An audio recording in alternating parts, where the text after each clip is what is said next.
ಬಾಣ್ಲೆನ ಬಿಸಿ ಮಾಡತ್ತು ಎಣ್ಣೆ ಕಾಯಿಸ್ಕೊಂಡು ಒಣಮೆಣಸಿನ್ಕಾಯಿ ಹಸಿ ಮೆಣಸಿನ್ಕಾಯಿ ಮುರ್ದಾಕೊಂಡ್ರ ಕೊತ್ತಂಬರಿ ಸೊಪ್ಪು ಉದುರ್ಸಿ ಬೇಯಿಸಿರೋ ಈರುಳ್ಳಿನಲ್ಲಿ ಮಾಡಿರೋ ಪೇಸ್ಟ್ ಹಾಕೊಂಡ್ರಕ್ಕೋ ಕಲ್ಲುಪ್ಪು ಹಾಕಿ ಮಿಕ್ಸ್ ಮಾಡಿ ಫ್ರೈ ಮಾಡ್ಕೊಂಡ್ರು. ಶುಂಠಿ ಬೆಳ್ಳುಳ್ಳಿ ಪೇಸ್ಟ್ ಹಾಕಿ ಫ್ರೈ ಮಾಡ್ಕೊಂಡ್ರಕ್ಕೋ 1/2 ಚಮಚ ಅರ್ಶಿನ ಅಚ್ಕಾರದ ಪುಡಿ ಜೀರಿಗೆ ಪುಡಿ ಹಾಕಿ ಫ್ರೈ ಮಾಡಿದ್ರ ಗೋಡಂಬಿ ಪೇಸ್ಟ್ ಟೊಮೆಟೊ ಪೇಸ್ಟ್ ಹಾಕೊಂಡು ಫ್ರೈ ಮಾಡಿದ್ರು.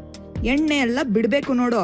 ಆಮೇಲೆ 1 ಲೋಟದಷ್ಟು ನೀರ್ ಹಾಕಿ ಮತ್ತೊಂದ್ಸತಿ ಎಲ್ಲ ಮಿಕ್ಸ್ ಮಾಡಿ ಉರಿ ಜಾಸ್ತಿ ಮಾಡಿ 1/4 ಚಮಚ ಸಕ್ಕರೆ ಹಾಕಿ ಮತ್ತೊಂದ್ಸತಿ ಮಿಕ್ಸ್ ಮಾಡಿ ಕುದಿ ಬರೋವರೆಗೂ ಬೇಯಿಸಿದ್ರು. ಅದಕ್ಕೆ 1/4 kg ಪ್ರಾನ್ಸ್ ಹಾಕೊಂಡು ಅರ್ಧ ಟೀ ಸ್ಪೂನ್ ಅಷ್ಟು ನಿಂಬೆ ರಸ ಹಾಕಿ ಮತ್ತೊಂದ್ಸತಿ ಎಲ್ಲ ಚೆನ್ನಾಗಿ ಕಲ್ಸ್ಕೊಂಡು ಉರಿ ಕಡಿಮೆ ಮಾಡಿ 5 ನಿಮಿಷ ಮುಚ್ಚಿಟ್ಟು ಬೇಯಿಸಿ 5 ನಿಮಿಷ ಆಗ್ತಿದ್ದಂಗೆನೆ ಮುಚ್ಚಳ ತೆಗೆದು ಸ್ವಲ್ಪ ಕೊತ್ತಂಬರಿ ಉದುರಿಸಿದ್ರೆ Gujarati style prawns curry ready.